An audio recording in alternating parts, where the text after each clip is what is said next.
Phoenix, Arizona, and my earliest memories of boating were 4 or 5 years old, going out on the lakes, water skiing every weekend, camping out in the cab over camper, spending the weekend out there with the folks. He had a little 18-foot chaparral, and that's all we needed back then. Didn't start fishing as much until my teenage years, really. We started bass fishing, catfish, and then we even started just fishing canals locally, and just really became the addiction then. The most fun was that 110-foot sailing yacht that we took through the Panama Canal delivery from San Diego to St. Thomas. Long story short, we didn't make it.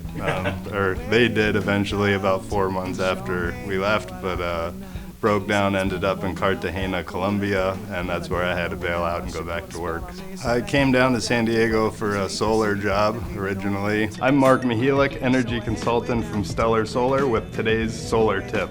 A good opportunity to get into the industry was starting to boom. I got the captain's license in 2007 to learn more of the ocean and boating because it's a total different animal than what I was used to. So after getting the license, I've always wanted the opportunity to have my own boat and start some sort of a charter business, but I didn't really know much about the fishing, and so when I got the boat, this guy was my neighbor in the marina, and he kind of just took me under the wing, and he's been fishing here locally and for 30, 40 years now, so he really just kind of mentored me through it. We have a 2486 Triton walk around, and it's just a great stable boat, so it doesn't rock too much for the seasickness. It keeps you real stable, and it's fast. When the conditions are right, we can cruise 25, 27 miles an hour and get places if we need to. The summertime typically is when the offshore stuff starts, so that's when everybody wants to go after the yellowfin. The tuna start to move in.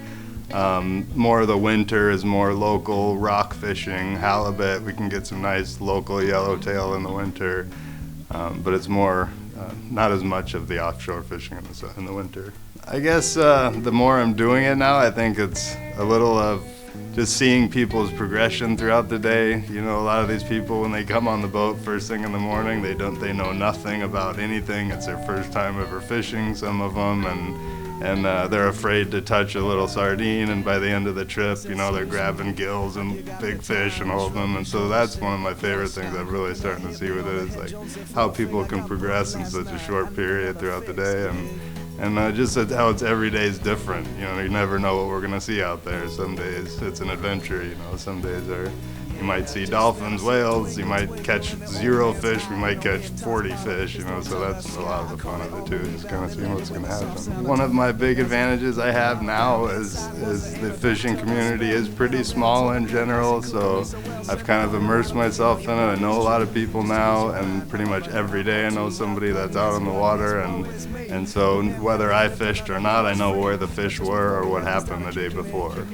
Well, one of my favorite stories was my very first fish on my new boat. That when I had caught it, I have a buddy that works over at the Dana Landing Tackle Shop, and a friend and I were just cruising out of the jetty and going to basically test run the boat. Buddy calls and says, "Wide open thresher sharks in La Jolla," so we go out. 5 minutes, 25 minutes, 25 minutes on my first trip on the boat, we're hooked up to a thresher shark, and we got it, and so that was pretty epic first experience, So I was with a good friend out one day that we were shooting, he was helping me shoot a promotional video for the business, and so we had all the camera equipment. We're just kind of hoping for something good to happen, and ended up with our personal best for the boat. For my life, I never got one that big. We got that 38-pound halibut, and we got the whole thing on film because we were prepared, and it was pretty unlikely for that to happen while being so prepared, so it's pretty neat. The different options that I'm offering are a half-day, 5.5-hour local trip. There's a 3/4 day local trip where we're staying within 3 to 4 miles of shore pretty much the whole time, just working up and down the coast. It's just more time on the 3/4 day.